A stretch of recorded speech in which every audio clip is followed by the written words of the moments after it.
지난주 금요일 재판에서 그렇다면 이재명 민주당 대표와 이 고 김문기 씨가 알고 있었느냐 이 부분이 쟁점인데 한번 보시죠. 검찰에서는 이렇게 주장을 했습니다.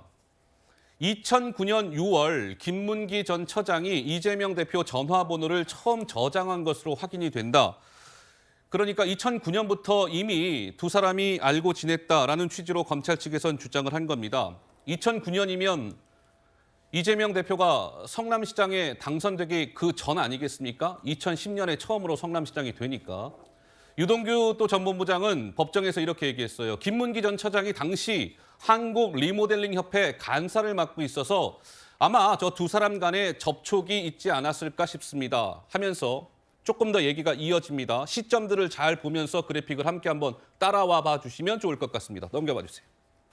자, 그래서 2009년 6월에 김문기 씨 핸드폰에 이재명 대표의 휴대전화 번호가 등록돼 있을 겁니다. 검찰이 주장을 했고 유동규 씨는 2009년 8월에 한 세미나에서 김문기와 연락하지 않았더라면 이재명이라는 분이 아마 그 세미나에 초대되지 않았을 겁니다. 그러니까 김문기 씨와 이재명 당시 대표가 이렇게 통화를 해서 세미나에 이재명 대표가 참석했다 이런 취지죠. 세미나 규모가 크지 않아 참석자들이 친밀하게 대화를 나눴다. 2010년 3월에는 또 설명회가 있었는데 유동규 씨가 김문기 씨한테 행사에 누가 오냐 묻길래 이재명 씨가 온다고 했더니 유동규 씨가 김문기 씨한테 이재명 씨가 온다고 했더니 김문기 씨가 아 그래 나하고도 이재명 대표가 통화를 했어. 라고 말했다. 그러니까 조정원 의원님 이미 이재명 대표가 성남시장이 2010년에 됐으니까 성남시장 되기 전에 최소 두 차례 김문기 씨와 이재명 당시 성남시장이 만났다라는 주장을 유동규 씨는 하고 있는 것인데 좀 어떻게 봐야 될까요? 이 부분은?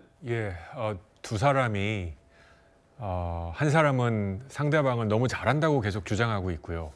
또 한 사람은 난 너를 전혀 모른다라고 주장하고 있는 상황이지 않습니까? 근데 여러 가지 정황을 보면 한 사람이 당신을 내가 너무 많이 안다라는 사례들을 하나씩 계속 확인해 나아가고 있는 상황에서 재판에서 4시간 동안 눈도 마주치지 않은 이재명 당대표의 모습을 보면서 만약에 모르는 사람이었으면 저럴 리는 없다. 어느 정도 알고 내가 저 사람과 눈을 마주치면 내 인상이나 내 심정이 변할 것 같아서 억지로 의도적으로 눈길을 주지 않은 것 같은데요. 예. 오히려 이것이 친분이 있다는 것에 대한 반증이 아닌가. 지금 이 상황은 자꾸 거짓말 또는 부정한 것이 눈동이처럼 조금 불어나고 있는 상황 같다라는 생각이 듭니다. 예.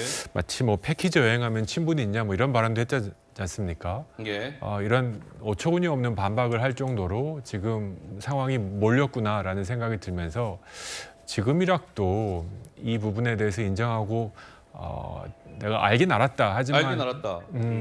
나쁜 짓은 하지 않았다 이런 전략을 취하는 게 바람직할 것 같은데 이렇게 처음부터 끝까지 모르쇠 전략으로 하다가 정황상 2009년부터 진짜로 김문기 씨를 알았고 유동규 씨 등과 정말 밀접하게 알고 있었던 관계다는 것이 드러나면 이거 정말 책임지지 못할 만큼의 후폭풍이 올 텐데 어쩌자고 저러는 것일지 좀 안타깝긴 합니다. 알겠습니다. 자, 배승희 변호사 보시기에는 그러면 지난주 금요일 재판 때 이재명 민주당 대표 측과 유동규 씨 측 간에 가장 치열하게 엇갈렸던 부분, 가장 쟁점은 어떤 부분이었다고 지금 딱 보시는 겁니까? 그러니까 유동규 씨가 계속해서 주장하는 것 중에 하나가 안다 모른다와 친분이 있다 없다는 분명히 다른 것이다 이렇게 주장을 하고 있어요. 그러니까 이재명 그 대표 측 피고인 이재명의 이 재판 그 변명을 보면은 계속해서 그 친분이 없다. 친분이 없다. 친분이 없다는 취지의 그런 주장을 계속 하고 있는 겁니다. 그러니까 이 호주 출장 간 것도 패키지 여행과 비슷하다.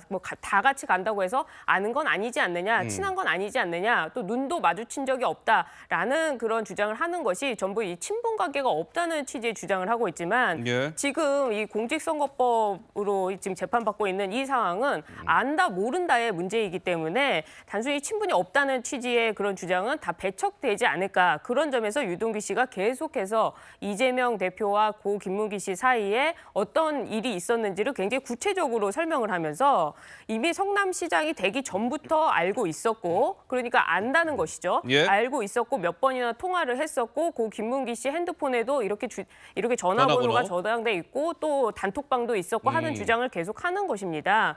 그리고 또 가장 지금 언론에서는 가장 주목하는 것이 바로 호주 출장인데요. 호주 출장. 이 호주 출장에서 왜 고 김문기 씨가 들어가게 됐는가 하고 앞뒤 정황을 보니까 유동규 씨 주장이 이겁니다. 그 당시에 이재명 성남시장이 성남시에 모라토리움을 선언을 했어요. 예. 그런 상황에서 호주 출장을 간다? 이것도 굉장히 비판받을 일인데 일정을 빼고 골프를 치러 간다? 이건 굉장히 큰 비난의 여지가 있는 거 아니겠습니까? 네. 그리고 또 가서 뭐 요트를 탔다고 하는데 그 요트 탄 거는 유동규 씨 개인 사비로 낼 만큼 상당히 좀 비밀적으로 움직일 수밖에 없는데 이 부분에 있어서 그 당시 정진상 실장이 이것이 새나가지 않을 사람으로 골라야 되지 않겠느냐. 편한 사람으로 해라. 그래서 고 예. 김문기 씨가 들어갔다는 것입니다. 알겠습니다. 그런 아주 소상한 정황을 유동규 씨가 주장을 하고 있는 것이기 때문에 단순히 뭐 이재명 대표 측에서 안다 모른다 친분이 없다는 취지로만 주장을 하게 된다면 굉장히 그 탄핵될 가능성이 많다 이렇게 보입니다.